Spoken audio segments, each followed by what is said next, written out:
Fala, meus amigos, tudo bem? Daniel Lemos, analista legislativo, passando para deixar aqui para vocês o resumão da semana, as pautas que são votadas no Congresso Nacional e também alguns comentários sobre alguns projetos específicos, tramitando em plenário na Câmara dos Deputados ou no Senado, em plenário ou nas comissões, e também atualizando vocês sobre possíveis matérias do Congresso Nacional, porque nós lembramos também que no sistema bicameral também é possível acontecer deliberações conjuntas, como está prevista. Eu vou comentar a sessão conjunta do Congresso Nacional, Câmara dos Deputados e Senado, para dia 14/6, às 10 horas, para tratar de 20 vetos. Eu vou voltar no final para comentar essas matérias, mas a questão do ICMS dos combustíveis, essa discussão que tem acontecido no Senado, porque a Câmara já votou, já entregou a fatura para o Senado Federal,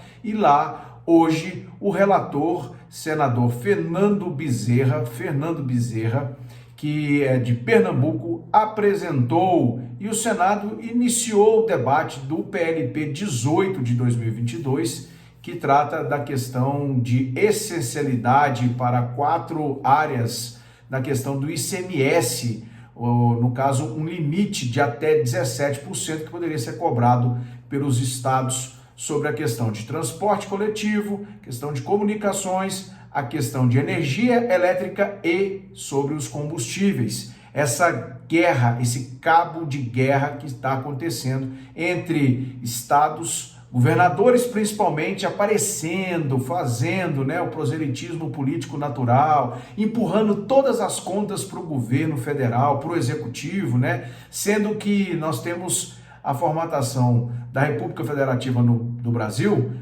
em três caminhos, em 3 entes federados: União, estados e municípios, mas tudo tem que somente estourar no colo do Poder Executivo do Governo Federal. E eu vou comentar algumas coisas disso para vocês. Então, antes eu já vou pedir para você deixar aqui o seu troféu joinha para nós, compartilhar com mais pessoas. Nós vamos comentar alguns temas aqui. Vamos falar também do que está previsto aqui no calendário eleitoral, sobre regras eleitorais previstas para esse mês de junho, E também nós vamos também comentar um pouquinho sobre a questão das federações partidárias que foram homologadas até dia 31 de maio.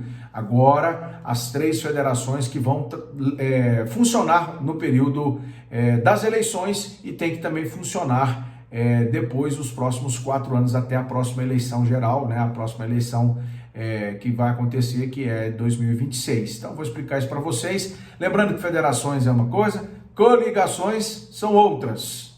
Federações partidárias vão funcionar nesse pleito para somar os votos dos partidos, e aí, se alguns alcançarem ou passarem do 2% de cláusula de desempenho, então podem seguir funcionando abertamente sem fazer uma fusão ou sem serem incorporados a partir de outubro desse ano. Então eu vou explicar isso para vocês. Coligação pode. Não pode fazer coligação para deputado federal, nem para deputado estadual, nem para vereador, viu, meu amigo? Aí eu explico sempre isso para você. Daniel Lemos está aqui sempre explicando e contando como funciona essa questão das regras eleitorais. Mas pode coligação para eleição majoritária, para governador, para presidente da República, para senador. Pode acontecer e devem acontecer. Está na lei eleitoral as questões para você ter a celebração das coligações no campo majoritário. Lembrando, o majoritário segue uma linha e eleições proporcionais, candidaturas proporcionais, pega aí o legislativo, tá bom? Então, compartilhe com seus amigos, deixa aí o seu troféu joinha para nós, ou like, manda um abraço para todo mundo do Brasil, as nossas famílias, e vamos lá, vamos seguir o nosso giro, o nosso resumão dessa semana aí, que compreendeu aí os dias 6 a 9 de acontecimentos no Congresso Nacional. A semana é de 6 a 10, mas eu sempre falo porque as votações normalmente acontecem às terças, quartas e quintas, que são os períodos que acontecem aqui no Congresso Nacional, tá bom? Então vamos lá, questão de calendário eleitoral. O que tem aí que você pode falar para nós, Daniel, sobre a questão do calendário, que a gente tem que ficar atento e conhecer sobre as regras eleitorais e que estão previstos para o mês de junho agora? Dia 12 de junho, por exemplo,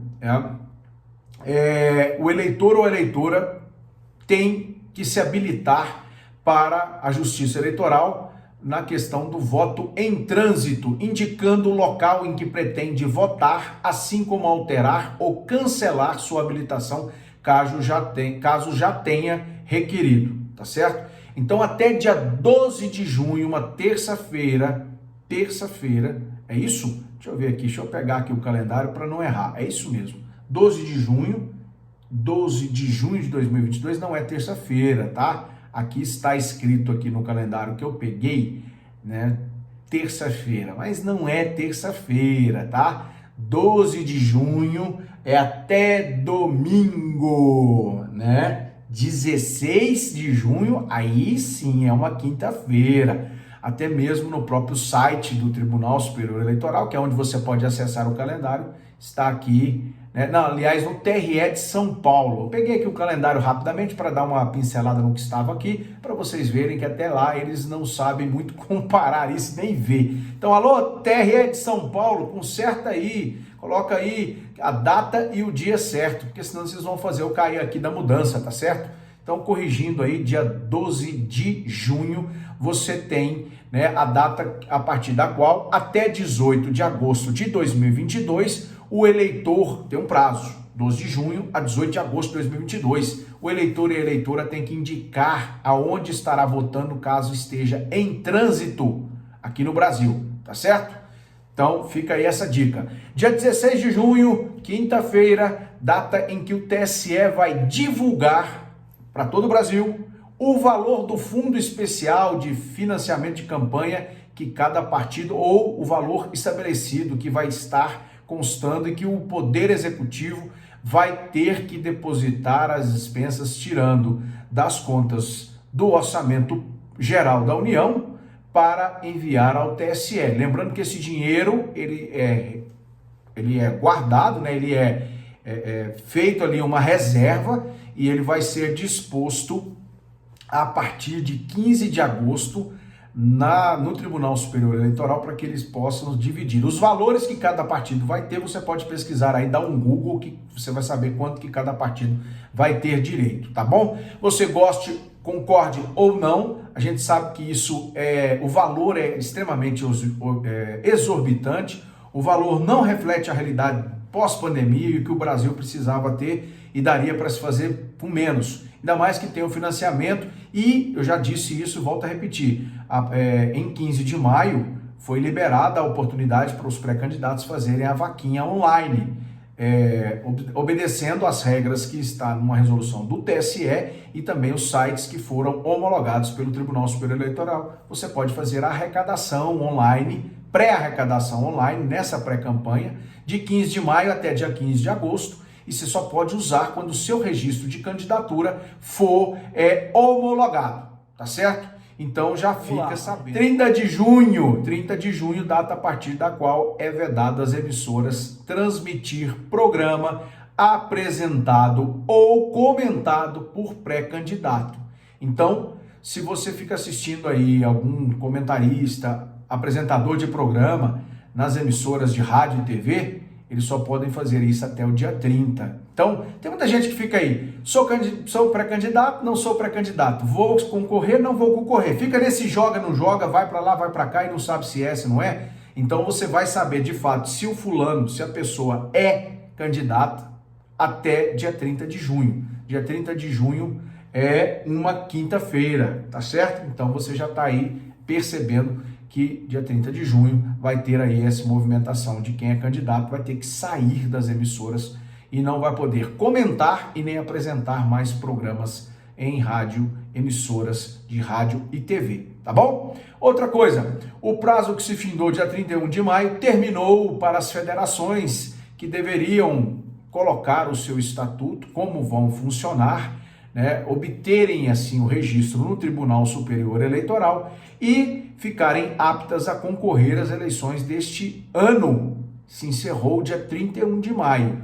E 3 federações foram criadas, a saber, essas federações. Uma delas compreende o PT, o PCdoB e o PV, tá? Então, é chamado de Brasil da Esperança e será presidida pela deputada Gleisi Hoffmann do Paraná, que é a atual presidente do PT. Normalmente se escolhe o partido que tem o maior número de deputados.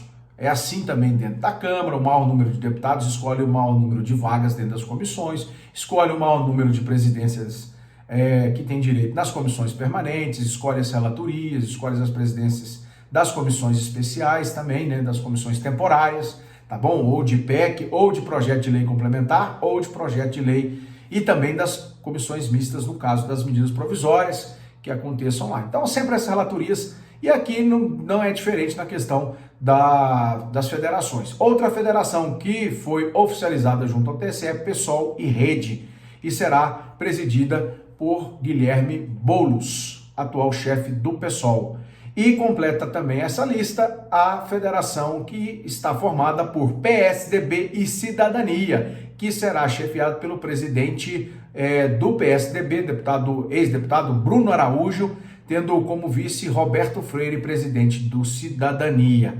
E aí, o que acontece? Esses partidos agora devem ficar unidos por 4 anos, funcionar como se fosse um bloco dentro do Congresso. Se algum deles romper essa união de 4 anos obrigatório, que foi estabelecido pela Lei 14.208 de 2021, que criou esse novo instituto, né? Então, esses partidos perderão tempo de TV para propaganda partidária e também a questão de fundo partidário. Ficarão penalizados. Então, podem fazer federações com o objetivo de passar os 2% da cláusula de desempenho. Lembrando que a cláusula de desempenho era 1,5% em 2018, agora 2%, depois 2,5%, depois 3%, sucessivamente nas próximas eleições.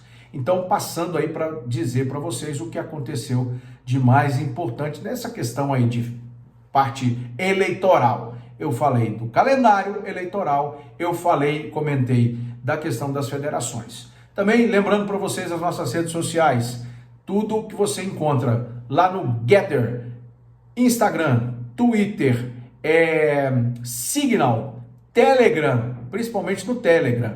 O que eu vou comentar a questão do PLP 18, essa guerra, esse cabo de aço entre governadores e o governo federal na questão do ICMS até do limite de 17%, eu vou comentar em cima de um relatório da Secretaria de Tesouro Nacional, que foi publicado dia 21 de fevereiro de 2022. Fique atento aí no vídeo, não sai, nós vamos até lá no final e vamos comentar isso aí. Então, algumas coisas que foram e que aconteceram, por exemplo, na questão do Senado, né, começando pelo Senado, né? O Senado aprovou algumas medidas provisórias, principalmente uma medida provisória que trata da questão...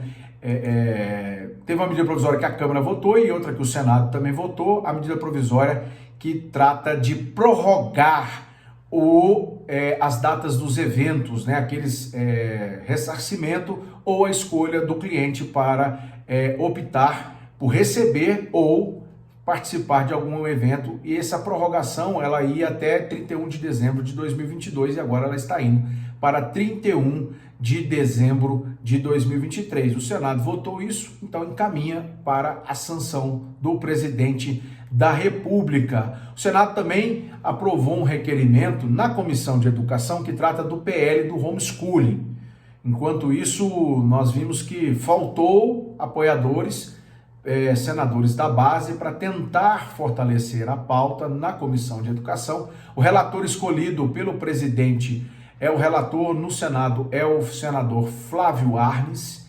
Ele apresentou um requerimento propondo inicialmente até 8 audiências públicas para debater o projeto. Depois reduziu para 6. E ninguém foi questionar isso hoje na comissão, que foi votado. Então, é para você ver como é que é a questão da articulação. A gente deixou acontecer. Poderia ter limitado a 4, a 2? Ué, poderia. Né? Na Câmara, por exemplo, tem gente que faz uma audiência pública ou faz, às vezes, uma comissão geral em plenário somente que responde em plenário, por exemplo, substitui todas as comissões de méritos de um projeto, faz uma comissão geral e pronto, tocasse o barco quando é do interesse. Mas eu vejo isso na articulação política e dentro do processo legislativo ao protelatório. Então o PL Homeschooling, antes de ter um relatório, vai ter que passar por 6 audiências públicas na Comissão de Educação. E não segue, por exemplo, o rito de urgência urgentíssima que foi dado pela Câmara dos Deputados na sua votação. Tá certo? O Senado também aprovou em plenário, né, a questão do dia que cria o Dia Nacional, né, Dia Nacional do Cristão. A Comissão de Educação aprovou esse PL que segue agora para a sanção presidencial. Também houve uma tentativa, né? Houve um esforço concentrado na aprovação de 11 autoridades pelo Senado Federal recentemente, alguns embaixadores, alguns membros das agências reguladoras, dos Conselhos Nacional de Justiça, do CNMP, se não me falha a memória, estou até buscando aqui a informação certinha dessas 11 autoridades. Se você quiser acompanhar tudo o que aconteceu no Senado, eu falo para vocês. Clica lá, dá uma passadinha rápida, www.senado.leg.br, tá certo? E aí fica aí essas informações para vocês, que são informações que vocês podem acompanhar. A questão foi aprovada a medida provisória que trata da questão dos eventos, da prorrogação, por exemplo, né? Outros temas. Em semana de esforço concentrado, o Senado aprova 11 autoridades. Esforço concentrado que aconteceu na semana até passada, né? Mas trazendo aqui embaixadores que foram aprovados, CNJ, CNMP, foram 2 indicações aprovadas para o CNJ. Tá aqui a explicação, quem são os nomes. No caso, foi 1 para o CNMP. Também teve um cargo confirmado na Ancine. Vamos lá, e os embaixadores para Arábia Saudita, Antígua e Barbuda, El Salvador, Moçambique, São Tomé e Príncipe e Zimbábue.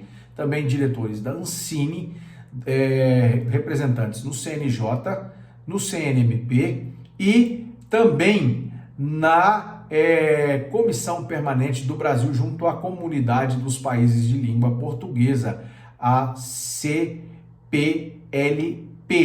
Um diplomata foi encaminhado, né, para fazer parte, tem que ser membro do Ministério das Relações Exteriores. Só para contar para vocês aí o que aconteceu aí. Como eu disse, hoje o relator apresentou a proposta de redução do ICMS com a compensação aos estados. PLP 18 de 2022, PLP 200, que já tinha sido apresentado na Câmara, né?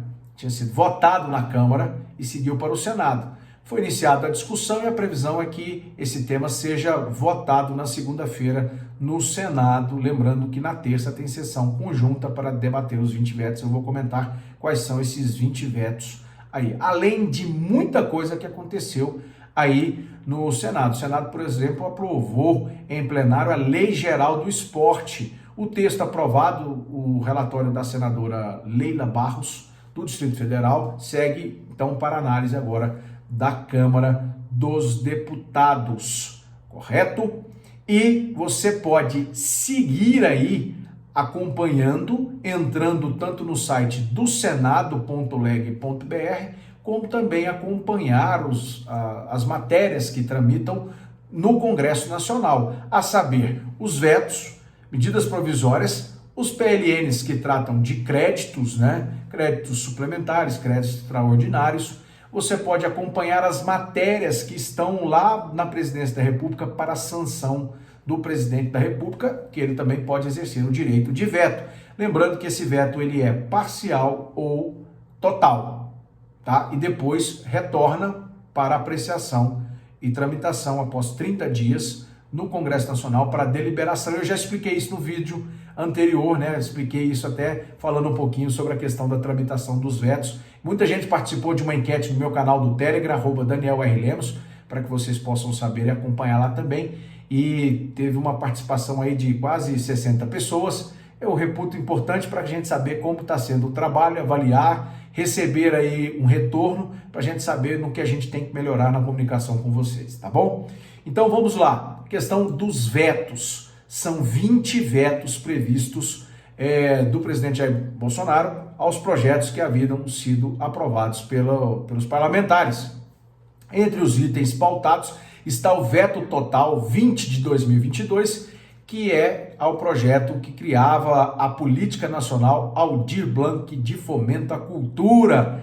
Também tem a questão da lei, o veto à Lei Paulo Gustavo. Tudo isso, 3,5 milhões, mais 3 milhões, dinheiro tudo do Executivo. E depois eu vou comentar o porquê que todo mundo quer tentar derrubar esse veto no dia 14, sessão prevista às 10 horas, né, para tentar derrubar os vetos. Tem muita gente se movimentando, tinha muitos artistas aqui essa semana em Brasília, tentando fazer aí a tentativa para buscar os deputados e senadores para a derrubada do veto.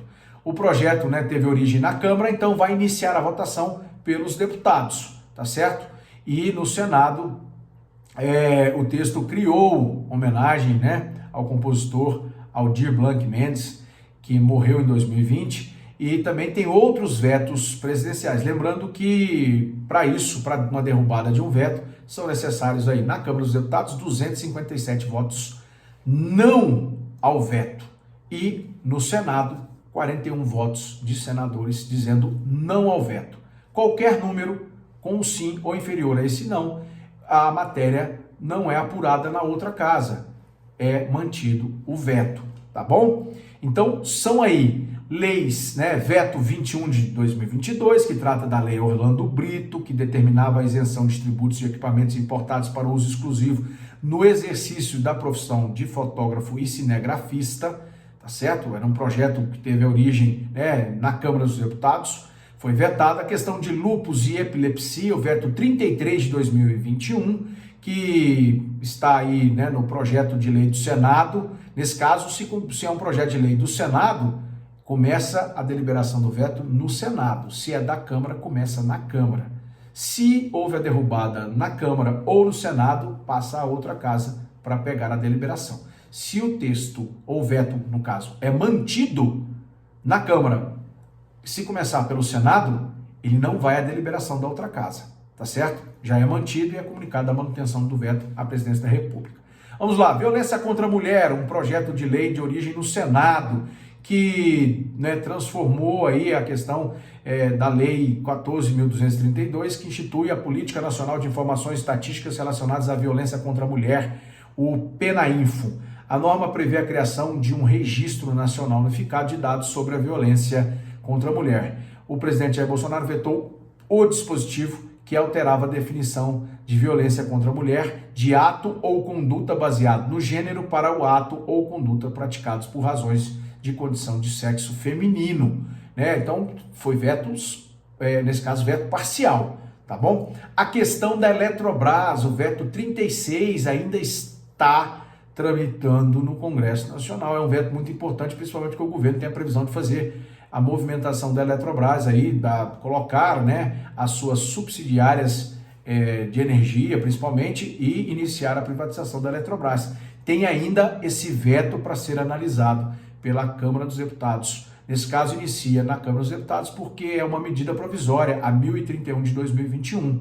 E aí tem alguns vetos que foram colocados a essa questão que precisam ser deliberados pelos congressistas, pelos deputados, pelos senadores. Patentes de vacina, veto 48 de 2021, projeto de lei do senador Paulo Paim, do PT do Rio Grande do Sul, que acabou sendo sancionado na forma de uma lei, mas também previa a licença compulsória de patentes nos casos de emergência, interesse público ou calamidade pública, e o presidente vetou 5 dispositivos que determinavam a quebra temporária de patentes de vacinas e insumos, tá bom? Então, você tem outros tantos vetos, a Lei Paulo Gustavo, Aldir Blanc, esses foram alguns que eu mencionei. Entra lá no site do Senado, tem uma notícia tratando disso, e você pode ler as razões dos vetos na página do Congresso Nacional. Se você clicar lá, página, né, congressonacional.leg.br,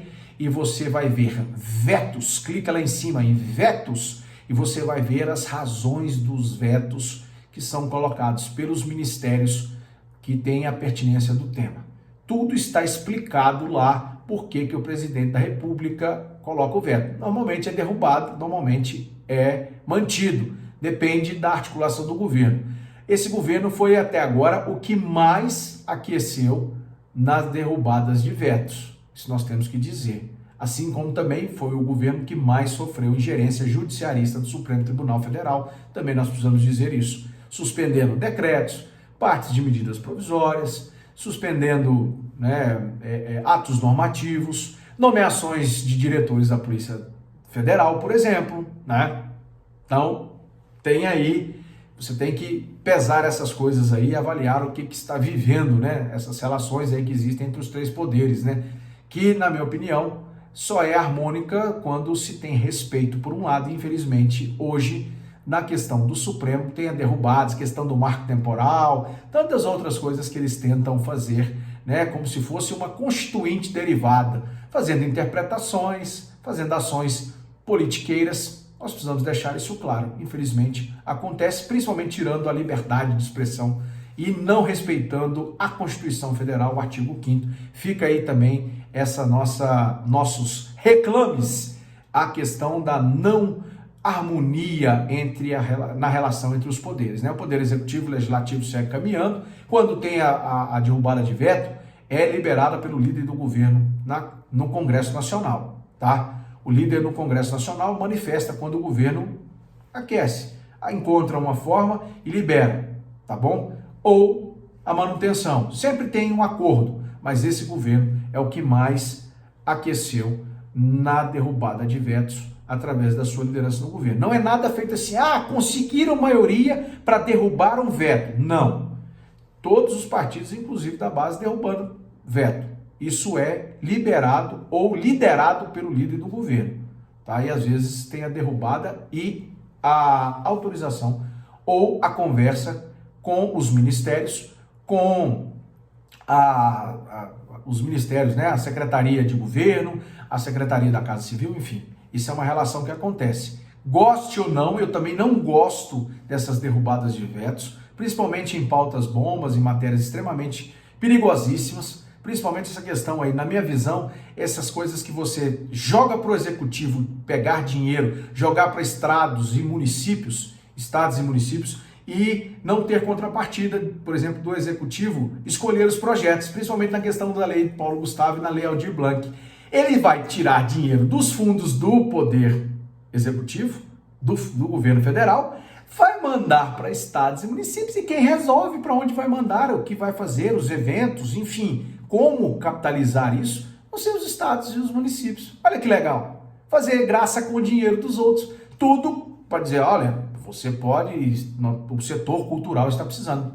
Tem artistas bons que merecem o nosso respeito, e eu adoro muitos artistas, mas esses que estão fazendo militância política, que eram amantes da Lei Rouanet e que nós sabemos que não prestaram contas com o dinheiro público ao pagador de impostos, esses merecem o nosso troféu joinha para baixo, tá certo? Essa que é a verdade mesmo. E agora fica aí, tentando pegar dinheiro de fundo nacional, do governo federal, para jogar para estados e municípios para fazer suas graças.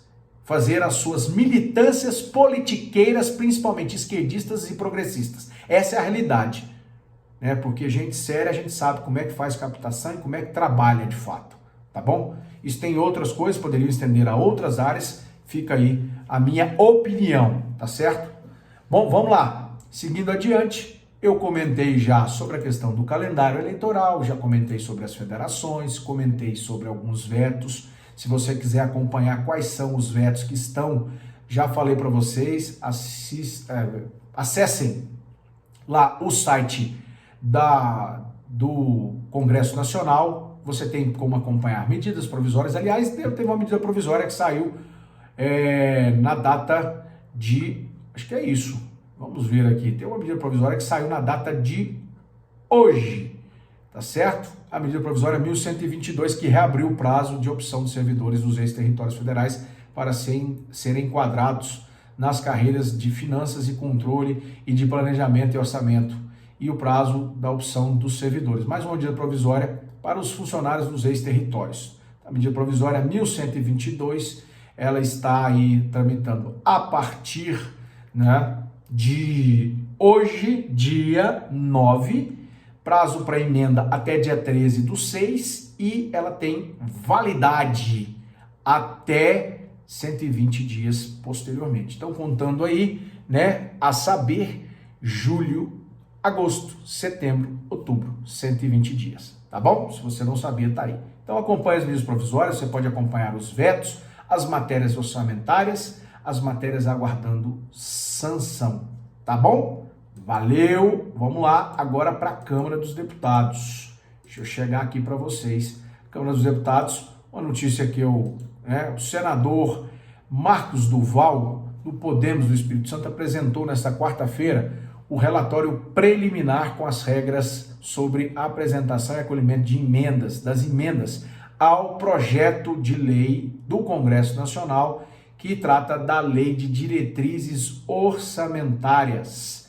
É um projeto que tem que ser votado até o dia 17 de julho pelo Congresso em sessão conjunta, mas o relator já apresenta um relatório preliminar, fazendo aí as suas estimativas. Teve até uma reunião com a Secretaria de Tesouro essa semana na Comissão Mista de Planos e Orçamento, que tem senadores e deputados. Algumas comissões são mistas, outras são comissões, né, temporárias ou permanentes no Senado e na Câmara. Então, a Comissão Mista de Planos e Orçamento, que é presidida pelo deputado Celso Sabino, do União do Pará. Uma vez aprovado o relatório preliminar, que deve estar se colocando, ou a comissão, né, a CMO, deve estar colocando na próxima terça-feira a votação desse relatório preliminar. Uma vez aprovado, então abre para prazo das emendas do dia 15 ao dia 23. Isso é uma programação para para os deputados e senadores fazerem apresentações de emendas à Lei de Diretrizes Orçamentárias, o PLN, que trata da LDO, que tem que ser votada até o dia 17 de julho, antes do recesso do meio do ano, tá bom? E outra coisa que também aconteceu é que a CMO definiu os relatores setoriais, relatórios setoriais que são colocados dentro do orçamento para o segundo semestre, mas eu também já vou falar aqui para você aqui, relatores setoriais. Vamos ver aqui quais são esses aí para vocês ficarem definidos, os 16 relatores setoriais do orçamento para 2023. Né? Então você pode acompanhar aí também, são relatórios setoriais que são dados, né? Nesse caso aí, você tem aqui no site da Câmara a notícia comentando quais são esses relatórios setoriais e quem são eles. Então, você tem aí, pela questão, por exemplo, infraestrutura, ciência e tecnologia, saúde, desenvolvimento regional. Os temas dos relatórios setoriais é a questão de segurança pública, né, combate ao crime, a questão do relacionados ao Ministério Direitos Humanos, da Família e da Mulher, por exemplo, a questão de Justiça, né, o Ministério da Defesa. Então cada um é escolhido, ou deputado ou senador relator setorial. Então tem aí um site aí para você acompanhar lá, se você quiser também acessar. Vai lá na Comissão Mista de Planos, Orçamentos Públicos e Fiscalização, nas comissões da Câmara dos Deputados, e você pode colocar lá, né, e acompanhar quem são esses relatores setoriais ao PELO de 2023. Normalmente eles apresentam os relatórios setoriais depois de vir a sanção da Lei de Diretrizes Orçamentárias. Lá para novembro, dezembro, que são votados os relatórios setoriais e a LOA para 2023, tá bom? É assim que tramita a questão das matérias orçamentárias. Vamos lá então. A Câmara dos Deputados, algumas notícias, né? A Câmara já aprovou um projeto que impede a cobrança de ICMS sobre o custo adicional de energia. e propõe a devolução das cobranças que foram feitas indevidamente. Esse projeto de lei segue agora para, nesse caso, a proposta é enviada ao Senado, é o projeto de lei que tem aí o número, vamos pegar aqui o número dele, o projeto de lei, você vê, quem sabe faz ao vivo aqui, né? Esse projeto de lei que impede a incidência do ICMS sobre o adicional de energia elétrica das bandeiras tarifárias.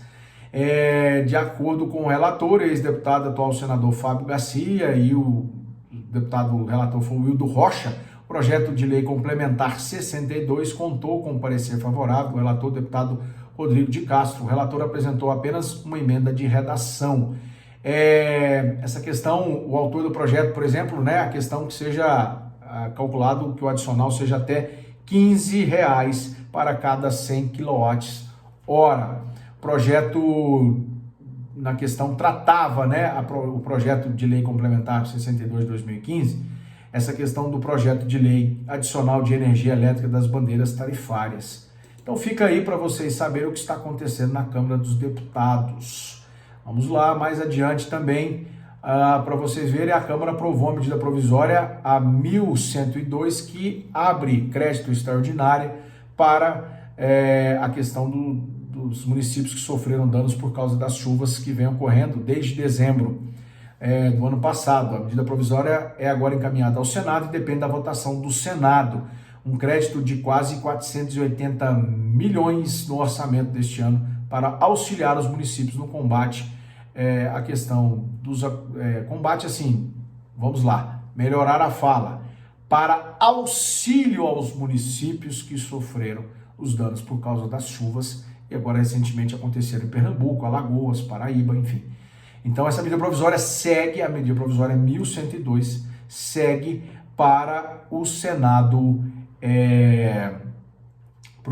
para votação lá. A Câmara também votou a questão que eu falei para vocês, eu peguei aqui direitinho, né, projeto de lei 1280 do Senado Federal, que trata da questão de devolver ao consumidor via tarifa de energia os valores de PIS e COFINS pagos a mais pelas distribuidoras.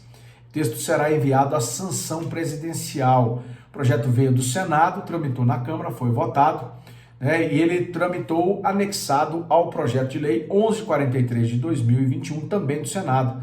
A matéria foi relatada pela deputada Joyce Hasselmann, do PSDB de São Paulo, que recomendou a aprovação do projeto sem mudanças. E por isso, uma vez que votou Senado, Câmara, o mesmo texto, seguiu então para a sanção do presidente da República. Segundo os dados da ANEEL, dos 60,3 bilhões em crédito, 60,3 bilhões de créditos a devolver pela União às distribuidoras e repassar aos consumidores, 47,6 bilhões ainda não foram restituídos aos consumidores. A estimativa de 60,3 bilhões, 47,6 bilhões é o que deve ser uma estimativa de restituir aos consumidores. O restante entrou em uma revisão tarifária desde 2020, que resultará em redução média de até 5% até então. Isso vai ser ainda tratado e organizado pelo governo, mas aquela conta de energia que veio cobrando a mais, aquela questão das bandeiras tarifárias, né, num acordo e numa conversa entre as lideranças do governo na Câmara dos Deputados e no Senado, então foi aprovado esse projeto. O projeto que eu estava falando anteriormente, ele trata, né, da questão de alterar a Lei Candir. É uma lei bastante conhecida por todos, né, e nessa questão específica, a questão da cobrança adicional no caso das bandeiras. E aí você faz essa alteração na questão do ICMS para que você permita o controle de possíveis tributações excessivas que venham a acontecer, ou coloca disposto a questão da possibilidade de você também colocar isenção para esses tributos. Nesse caso, o projeto de lei complementar 62 de 2015, que foi votado, ele trata de você reduzir PIS com fins federais, ICMS estaduais e a contribuição para a iluminação pública, a CIP, de competência municipal. Então, como eu falei, calculados aí em reais e num valor limitado por quilowatts-hora. Então, como o relator colocou, segundo o próprio relator, o consumidor vai economizar até R$ 4,00 a cada 100 kWh consumidos, o que equivale a uma tarifa de até 27% do ICMS cobrada por alguns estados. Lembrando que tem a votação do projeto de lei do PLP 18, que está no Senado, o relatório foi apresentado hoje, né? Então você vai vendo o que está acontecendo aí na Câmara dos Deputados também. Lembrando que o presidente da Câmara dos Deputados falou que a PEC dos combustíveis, que é uma outra PEC, uma proposta de emenda à Constituição que deve ser votada pelo Congresso Nacional, não visa medir forças com os governadores, mas está trabalhando para reduzir os impostos federais sobre combustíveis e não tem objetivo de causar nenhum confronto com os governadores. Ele ressaltou que o foco da proposta não é retirar recursos dos entes federativos, ainda mais que o governo agora está propondo ressarcir os estados na perda entre, assim, qual vai ser o limite? De 17% até 17%, se o projeto de lei complementar for aprovado e virar uma lei complementar, os municípios vão cobrar até 17%. A diferença vai ser ressarcida pelos cofres do governo federal. Mais uma ajuda e mais uma tentativa de solução que parte do governo federal do presidente Jair Bolsonaro. E aí, quando você olha para o outro lado, os governadores não querem votar nem a proposta de emenda à Constituição, que tem que ajustar isso dentro da Constituição, e nem tampouco estão fazendo querelas, né, disputas, fofocas políticas. Os governadores foram ao Senado para tentar impedir a votação desse projeto de lei essa semana. E aí é o meu objetivo de comentar finalmente isso aí para vocês agora. O que é que está colocado aí? Que eu queria comentar. Só para finalizar aqui, a questão de uma aprovação de uma admissibilidade. Às vezes, se eu falar rápido, não vai sair. A CCJ aprovou a admissibilidade de uma proposta de emenda à Constituição que proíbe a aposentadoria de juízes como medida disciplinar. Lembra aqueles juízes que são pegos em corrupção? Lembra o que eles ganhavam? Aposentadoria compulsória. E ficariam lá ganhando os seus salários integrais. Agora não. Essa PEC foi admitida na CCJ e vai agora para uma comissão especial. Tinha que tramitar rápido. Alguns assuntos são urgentes, depois eu vou até comentar sobre a questão de uma fala do líder do Novo, o deputado Tiago Mitrô, nas votações do dia de hoje sobre acontecimentos que eu acho que é muito importante a gente mostrar isso para vocês.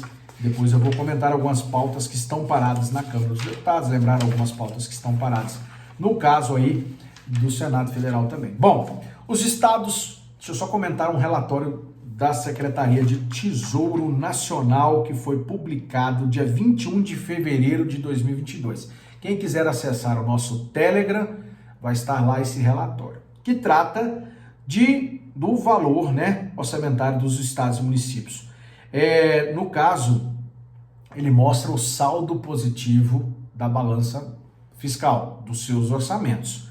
Nesse caso, 15 estados e o Distrito Federal tiveram alta no saldo positivo primário comparado a 2020, apesar de alguns estados terem apresentado um superávit menor em 2021 na comparação com o ano anterior. É uma notícia que eu estou lendo para mostrar para vocês. Considerando os dados anuais, aqueles que tiveram o melhor resultado proporcional foram Mato Grosso com 23% e São Paulo com 21%. Superávit quer dizer contas no azul. O governo federal fechou, os estados também fecharam as contas positivas em 2020.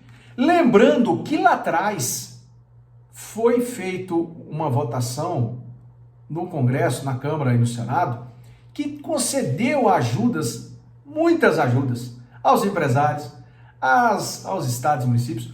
Só os estados e municípios, perda de dívida, que representaram aí quase 120 bilhões. E ninguém sabe como que esses estados vão conseguir pagar ou como estão cumprindo honrando os seus compromissos, por exemplo, a pagar a União. Algumas coisas foram a fundo perdido, 120 bilhões, 125 bilhões, né, em perdão de dívidas, 120 milhões que foram dados de recursos para auxílio durante o período da pandemia. Passou 2021, 2020, 2021, e aí esse relatório da Secretaria que fala o seguinte, da Secretaria de Tesouro Nacional: estados fecham 2021 com superávit primário de 124,1 bilhões. Valor é 91 maior do que o registrado em 2020, com a comparação, 15 estados e o Distrito Federal tiveram o melhor resultado. Então tem a notícia, você pode dar um Google aí que você vai encontrar. Tem os gráficos, quais foram os estados que tiveram perdas, os estados que tiveram ganhos, beleza. O que acontece é que eu estou pegando essas notícias aqui que mostram os estados, você pode dar um Google aí, pode digitar estados fecham 2021 com o superávit primário, que vocês vão entender. A questão de despesas com funcionários públicos, tudo, o equilíbrio, né? A balança fiscal, né? O que se gastou, as despesas, o que se arrecadou e teve aí um superávit, quer dizer, ganhos. Beleza. O que acontece que eu gostaria de comentar com vocês essa semana?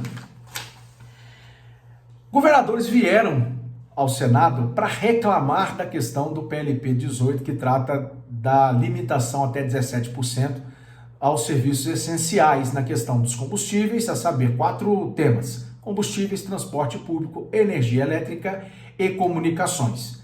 Os estados só podem cobrar um ICMS no limite de até 17%. Aí reclamaram, foi votado pela Câmara, fizeram um movimento. O presidente Jair Bolsonaro, na quarta-feira, chamou o presidente da Câmara dos Deputados, o deputado Arthur Lira, o presidente do Senado, que inclusive é presidente da República até sábado, porque o presidente foi para uma cúpula nos Estados Unidos, então não pode assumir o presidente da Câmara e nem o vice-presidente, porque eles são pré-candidatos. Quem é candidato ou pré-candidato a um cargo que não esteja diretamente ligado à reeleição da presidência da República, no caso do deputado Arthur Lira, pode ser candidato à reeleição de deputado federal. E no caso o vice-presidente está pré-candidato ao Senado no Rio Grande do Sul, eles não podem assumir. É uma lei, a lei eleitoral proíbe que eles assumam. Então eles têm que sair em viagem quando o presidente sai e o presidente do Senado e do Congresso, o senador Rodrigo Pacheco, assume. Então ele é presidente da República até sábado, tá? Então toda vez que o presidente Jair Bolsonaro viajar, o vice-presidente Hamilton Mourão e o presidente da Câmara vai ter que também dar uma saída rápida, porque eles não podem assumir a cadeira presidencial, porque senão eles são considerados não aptos a disputar as eleições que pretendem em cargos diferentes, tá bom? Então fica aí, só com Daniel Lemos que você pode aprender isso. Então os governadores vieram, eu quero pegar aqui um governador de São Paulo. Ele disse, governador de São Paulo, o governador Rodrigo Garcia, né? Vai a Lira, e o governador da Bahia, o governador do Mato Grosso, muitos deram entrevistas no Salão Azul do Senado, criticando e atacando que esse PLP vai gerar perdas nas contas dos governos estaduais. Perdas monstruosas, perdas assim bilionárias, principalmente em São Paulo, na questão do ICMS, caso alimentar. Isso porque o governo está propondo compensar, tá bom? Vai prestando atenção. Então ele veio aí, e agora é interessante que esses governadores todos que estão reclamando do PLP e que não desejam fazer o seu esforço para somar ao que o Poder Executivo já tem feito, porque quem tirou o ICMS do diesel? Quem deu propostas, medidas provisórias, inclusive foi votado recentemente na questão do etanol, permitir que os produtores de cana-de-açúcar que fabricam, né, o álcool, possa vender diretamente sem atravessadores a postos de gasolina para reduzir nessa questão do ICMS, enfim. Quem tentou diminuir, quem está lutando, fazendo tudo, reduzindo o IPI, fazendo um esforço danado para mitigar, né, os efeitos dessa questão da pandemia, os famosos governadores, né, que fizeram o fica em casa, a economia a gente vê depois, né, a questão da guerra da Ucrânia, as influências que sofrem os preços mundiais, não só no Brasil, mas inflação alta, galopante, aumento de problemas de comida que tem nos Estados Unidos, na Europa. Não adianta culpar só o presidente da República ou falar que é só o único presidente da República que tem problema hoje no seu país, porque se você olhar a inflação e olhar PIB e olhar muitas coisas de problemas, na Europa e nos Estados Unidos tem, inclusive, imagina na África e na Ásia, enfim. Então os governadores vieram aqui e disseram o seguinte, olha, vocês estão aprovando, armando uma bomba relógio contra nós e nós vamos ter perdas bilionárias.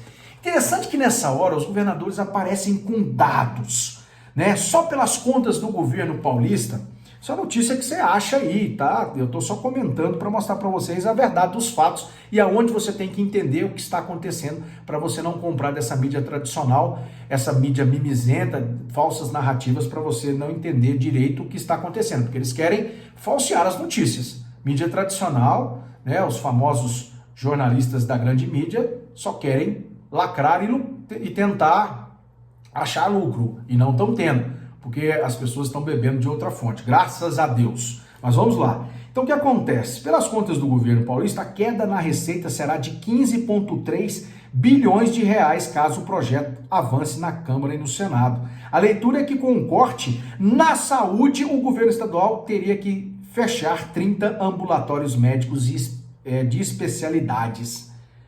Olha para você ver. Agora é interessante que apresenta, né?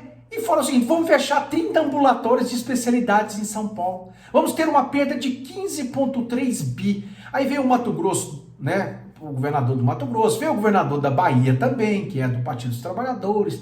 Falou, nós vamos ter perdas monstruosas, o governo não pode fazer isso, porque o governo propôs compensar os estados nas perdas nos valores, na limitação, se esse projeto de lei complementar for aprovado no Senado, já foi aprovado na Câmara.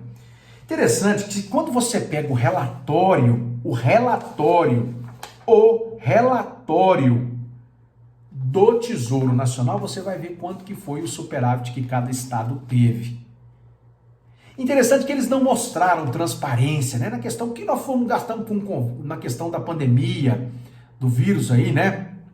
Essa pandemia que toda hora vem se alastrando, toda hora vem né? Toda hora aparece de novo. Ninguém mostrou a transparência dos gastos, quanto gastei para abrir novas unidades, hospitais de campanha, apareceram respiradores, quanto comprei, né? Questão de respirador, a questão de máscaras, de EPIs. Ninguém, poucos os governadores, não vou dizer que foram todos, poucos os governadores que lançaram mão de uma transparência. Em 2021, muitos poucos, por exemplo, fizeram para mostrar quanto foi esse superávit e o que está programado no orçamento geral dos estados, por exemplo, para fazer os investimentos e as obras estruturantes ou tudo. Tem governador dizendo que vai paralisar as obras. Eu vou paralisar as obras se esse projeto for fazendo terrorismo politiqueiro, porque eles não conseguem mostrar à população, e você tem que cobrar isso nos estados, para ver a transparência, os recursos que são arrecadados, aonde serão investidos, olhar a competência do orçamento que já está disposto. Tudo bem, eles têm arrecadação. Agora, tem arrecadação com IPTU, IPVA, com outros ICMS, e aí na questão do combustível, de novo, assim como a questão da Lei Paulo Gustavo, né, a cultura, a Lei do Aldir Blanc, tudo entra só na conta do governo federal. Pau no governo federal, pau no presidente da República. Nós estamos querendo tomar dinheiro da União e fazer tudo, mas eles não conseguem mostrar. Só de superávit, as contas, né? Nesse caso, olha aqui para você ver. São Paulo, né? Teve um superávit. Superávit, tá na notícia, tá? De 21%.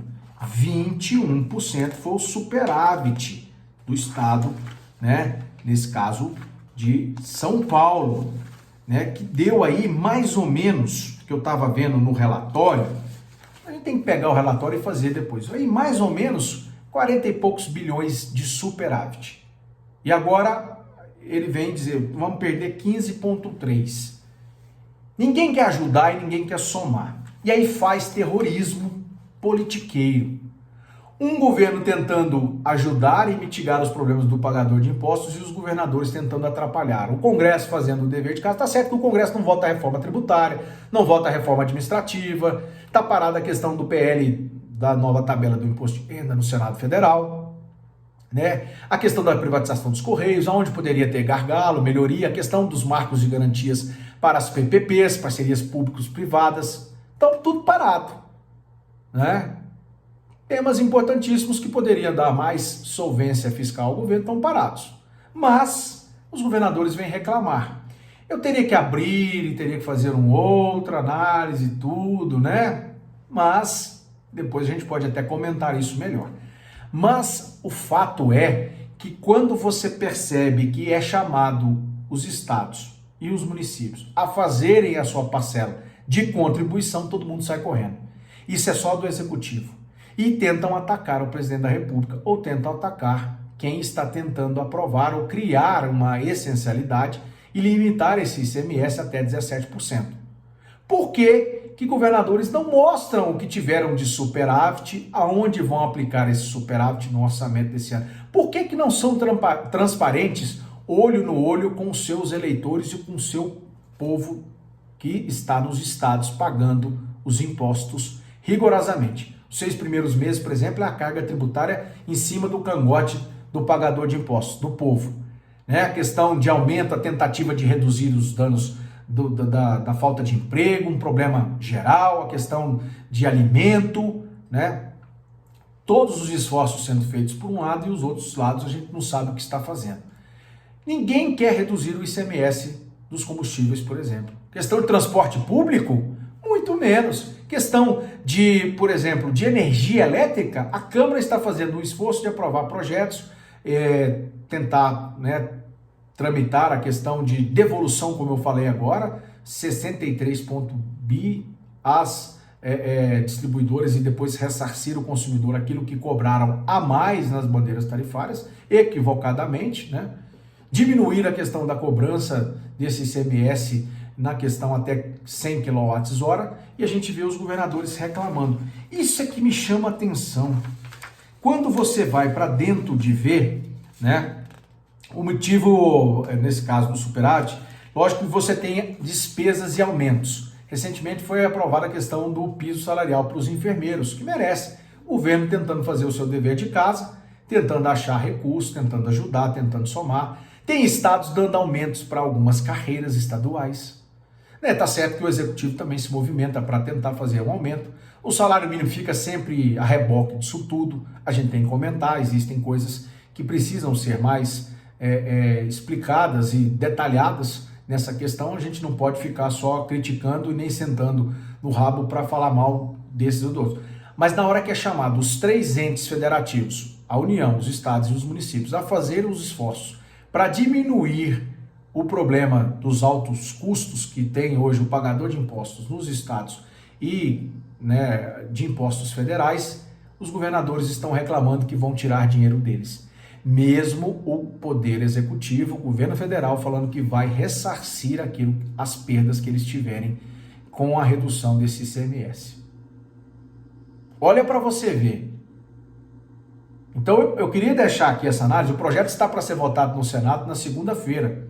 Você tem direito democrático de cobrar o seu senador e de fazer frente a esse assunto. Você não pode deixar passar, tá bom? Acesse o relatório do Tesouro Nacional sobre o superávit primário. O relatório chama-se, eu vou dar o nome do relatório para vocês aqui no vídeo, tá? Vou deixar tudo mostradinho aqui para vocês.